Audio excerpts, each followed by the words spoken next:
students, ഇതൊരു university question ആണ്. 2023 ചോദിച്ച ഒരു യൂണിവേഴ്സിറ്റി ക്വസ്റ്റ്യൻ ആണ്. ഇതെങ്ങനെ സോൾവ് ചെയ്യുന്നുള്ളത് നമുക്ക് നോക്കാം. Assume you have the following jobs in a system that is to be executed with a single processor. നമുക്ക് പ്രോസസ് ഐ ഡി തന്നിട്ടുണ്ട്, അറൈവൽ ടൈം തന്നിട്ടുണ്ട്, ബേസ്റ്റ് ടൈം തന്നിട്ടുണ്ട്. 5 പ്രോസസ്സാണ് ഇവിടെ തന്നിരിക്കുന്നത്. 5 പ്രോസസ്സ് തന്നിട്ടുണ്ട്, അറൈവൽ ടൈം തന്നിട്ടുണ്ട്, അവരുടെ ബേസ്റ്റ് ടൈം തന്നിട്ടുണ്ട്.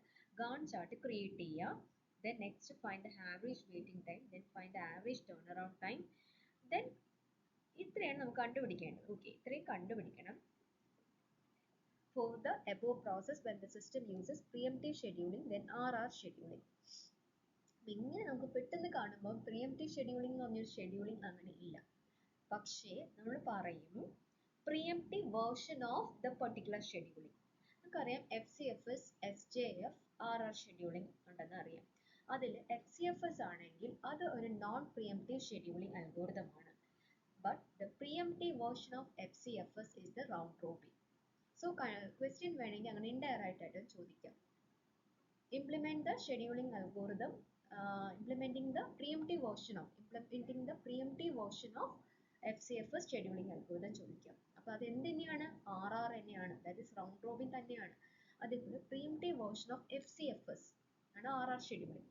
അതേപോലെ പ്രിയംപ്റ്റീവ് SJF എന്ന് പറഞ്ഞാൽ നോൺ പ്രിയംപ്റ്റീവ് വേർഷൻ ആണ്. Then SRTF. ഓക്കെ, ഒന്നുകൂടെ പറയാണ്, FCFS എന്ന് പറയുന്നത് നോൺ പ്രിയംപ്റ്റീവ് ആണ്. അതേപോലെ SJF എന്ന് പറഞ്ഞാൽ നോൺ പ്രിയംപ്റ്റീവ് ആണ്. ഇത് രണ്ടും എന്താണ്? നോൺ പ്രിയംപ്റ്റീവ് ആണ്. But pre-emptive version of FCFS എന്ന് പറഞ്ഞു കഴിഞ്ഞാൽ RR ആണ്. അതേപോലെ പ്രിയംപ്റ്റീവ് വേർഷൻ ഓഫ് SJF എന്ന് പറയുന്നത് എന്താണ്? SJF എന്ന് പറഞ്ഞാൽ SRTF ആണ്. അതായത് ഇത് രണ്ടും എന്താണ്? പ്രിയംപ്റ്റീവ് ആണ്. ഓക്കെ, പ്രിയംപ്റ്റീവ് എന്ന് പറയുന്നത് നമുക്കറിയാം, ഒരു പ്രോസസ്സ് വരുവാണെങ്കിൽ മറ്റു പ്രോസസ്സിന് വേണ്ടി എന്ത് ചെയ്യും? CPU വിട്ടുകൊടുക്കും. അതാണ് പ്രിയംപ്റ്റീവ് എന്ന് പറയുന്നത്. അപ്പം ഇവിടെ ഞാൻ പറഞ്ഞു വരുന്നത് ഇൻഡയറക്റ്റ് ആയിട്ട് ചിലപ്പോൾ അങ്ങനെ ചോദിക്കാം. Implement the preemptive version of SJF എന്ന് പറയുമ്പോൾ നിങ്ങൾ SJF ആണ് ചെയ്ത് വെക്കുന്നതെങ്കിൽ അവിടെ നിങ്ങൾക്ക് എന്ത് മാർക്ക് കിട്ടത്തില്ല. പ്രിയംപ്റ്റീവ് വേർഷൻ ഓഫ് SJF എന്ന് പറഞ്ഞാൽ എന്താണ്? SRTF ആണ്. അപ്പോൾ അതൊന്ന് ശ്രദ്ധിക്കുക. പക്ഷെ ഇവിടെ പ്രിയംപ്റ്റീവ് ഷെഡ്യൂളിംഗ് മാത്രമേ കൊടുത്തിട്ടുള്ളൂ. അങ്ങനെ വരുമ്പോൾ നമുക്കൊരു കൺഫ്യൂഷൻ വരും. ഏതിന്റെ പ്രിയംപ്റ്റീവ് ഷെഡ്യൂളിംഗ് ആണ്, ഏത് ഷെഡ്യൂളിംഗിന്റെ പ്രിയംപ്റ്റീവ് വേർഷൻ ആണ്, നമുക്ക് ഡൗട്ട് വരും. അപ്പോൾ ജസ്റ്റ് മനസ്സിലാക്കുക, പ്രിയംപ്റ്റീവ് ഷെഡ്യൂളിംഗ് എന്ന് വന്നു കഴിഞ്ഞാൽ നിങ്ങൾ എന്ത് ചെയ്യണം? SRTF ഇംപ്ലിമെന്റ് ചെയ്യാം. ഓക്കെ, ഇംപ്ലിമെന്റ് ചെയ്യണം SRTF, that is preemptive version of SJF implement ചെയ്യാം. ഓക്കെ, അപ്പോൾ നമുക്ക് ആദ്യം പ്രിയംപ്റ്റീവ് ഷെഡ്യൂളിംഗ് നോക്കാം. ഇതിൽ പ്രിയംപ്റ്റീവ് ഷെഡ്യൂൾ നമ്മൾ ചെയ്യാനായിട്ട് first of all we need to draw the Gantt chart. Gantt chart വരയ്ക്കുമ്പോൾ നമുക്കൊരു കുറച്ച് കൺഫ്യൂഷൻ അവിടെയും വരും. നമുക്ക് നോക്കാം. ഫസ്റ്റ് ഗാൺ ചാർട്ട് വരയ്ക്കുമ്പോൾ മനസ്സിലാക്കേണ്ട ഒരു കാര്യം എന്ന് പറയുന്നത് അറൈവൽ ടൈം തന്നിട്ടുണ്ട്. സോ 0 അറൈവൽ ടൈമിൽ ആദ്യം വന്നു? P0 വന്നു. അപ്പോൾ ഡെഫിനറ്റ്ലി P0 ആദ്യം കയറ്റണം. ഇനി P0 ഏതുവരെ എക്സിക്യൂട്ട് ചെയ്യും? കാരണം 10 മില്ലി സെക്കൻഡ് ആയപ്പോഴത്തേക്കും ഇവർ രണ്ടുപേരും വന്നു. ആരൊക്കെ? P1 ഉം P2. അപ്പോൾ 10 മില്ലി സെക്കൻഡ് വരെ അയാൾ എക്സിക്യൂട്ട് ചെയ്യാൻ സമ്മതിക്കത്തുള്ളൂ. കാരണം ആ പ്രോസസ്സ് എന്ത് ചെയ്യും? ബാക്കിയുള്ള പ്രോസസ്സായ P1 ഉം P2 വേണ്ടിയിട്ട് എന്ത് ചെയ്യും? CPU വിട്ടുകൊടുക്കും. സോ അങ്ങനെ P0 10 മില്ലി സെക്കൻഡ് ആകുമ്പോഴത്തേക്കും അതിൻ്റെ എക്സിക്യൂഷൻ കംപ്ലീറ്റ്ലി എക്സിക്യൂട്ട് ചെയ്തിട്ടില്ല. കാരണം ബേസ്റ്റ് ടൈം 75 ആണ്. പക്ഷെ ഇവിടെ 10 മില്ലി സെക്കൻഡ് എക്സിക്യൂട്ട് ചെയ്തുകൊണ്ട് ബേസ്റ്റ് ടൈം എന്തായിട്ട് മാറും? 65 ആയിട്ട് മാറും.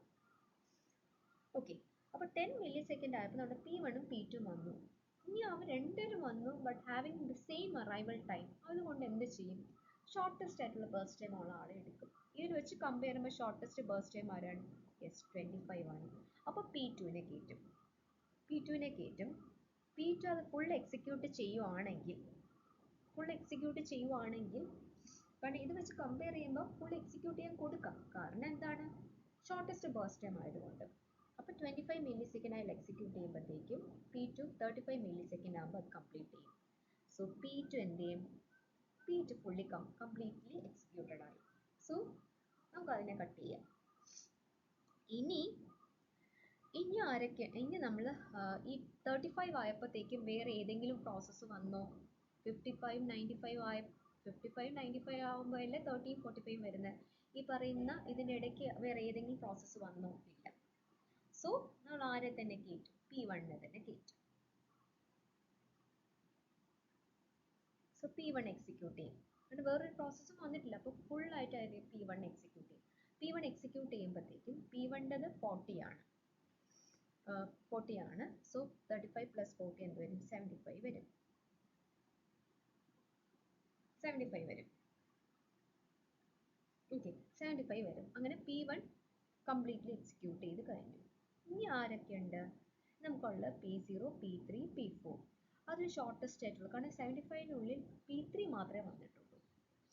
P3 തന്നെയാണ് shortest.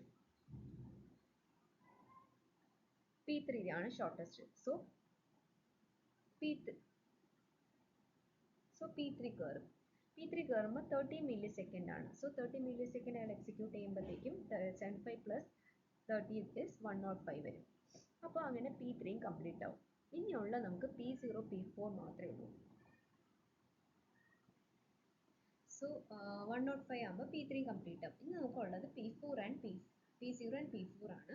P0 65ഉം P4 45. So compare ചെയ്ത് നോക്കുമ്പോൾ P4 ആണ് ഷോർട്ടസ്റ്റ്. അപ്പോൾ P4നെ എക്സിക്യൂട്ട് ചെയ്യും. P4 എക്സിക്യൂട്ട് ചെയ്യും. സോ 105 പ്ലസ് 45 എന്ന് പറയുമ്പോൾ 150 എന്ന് കിട്ടും.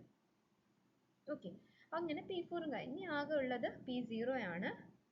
സോ 150 പ്ലസ് ഇനി ഉള്ള 65 ആണ് റിമൈനിങ്. സോ P0 എക്സിക്യൂട്ട് ചെയ്യുമ്പോൾ 150 പ്ലസ് 65, ദാറ്റ് ഈസ് 215 എന്ന് വരും.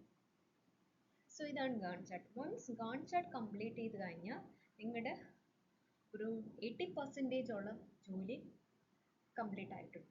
ഇനി എന്ത്, ജസ്റ്റ് ആ ടേബിൾ ഫില്ല് ചെയ്യുക, ഗാൺ ചാർട്ട് നോക്കിച്ച് ടേബിൾ ഫില്ല് ചെയ്യുക.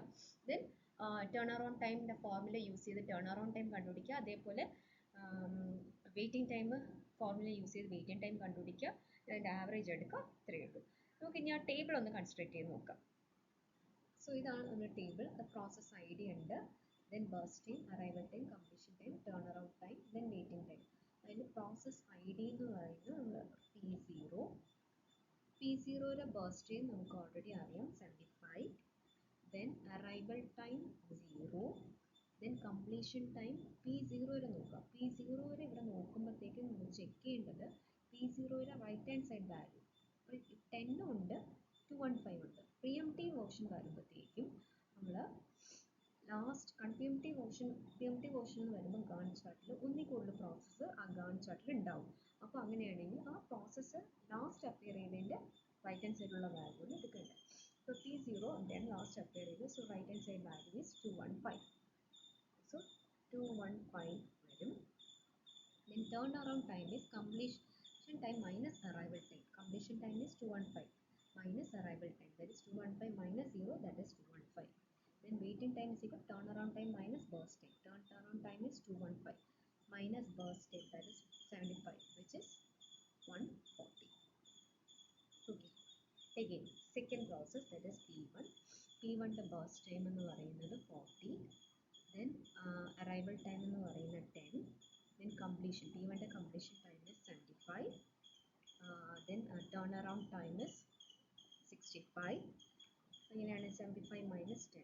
Then again turnaround time minus burst time, that is 65 minus 65 minus burst time is 40, that is 25. ഇതേപോലെ ബാക്കിയെല്ലാം ഞാൻ ഫില്ല് ചെയ്യുകയാണ്.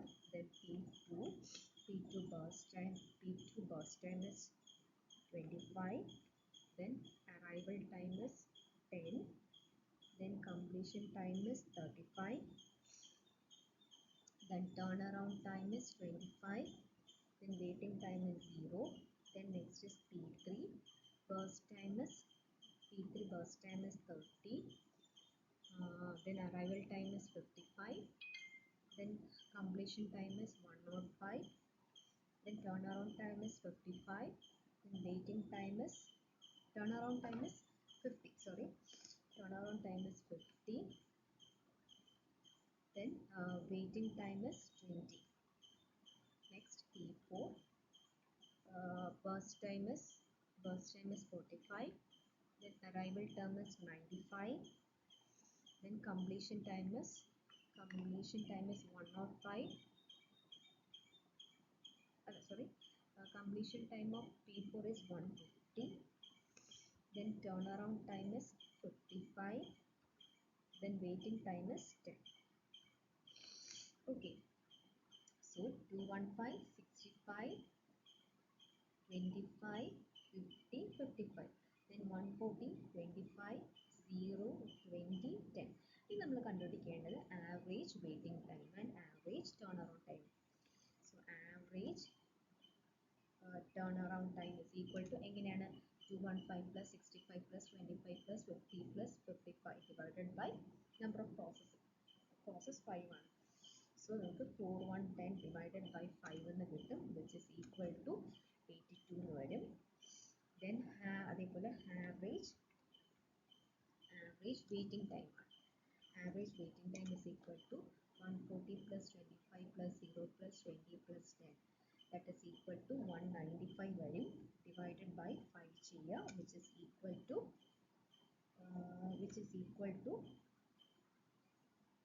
39. സോ ഇങ്ങനെയാണ് ആവറേജ് ടേൺ അറൗണ്ട് ടൈമും ആവറേജ് വെയിറ്റിംഗ് ടൈമും കണ്ടുപിടിക്കുന്നത്.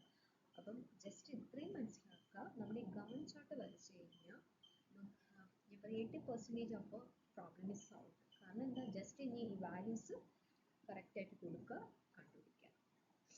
ഓക്കെ.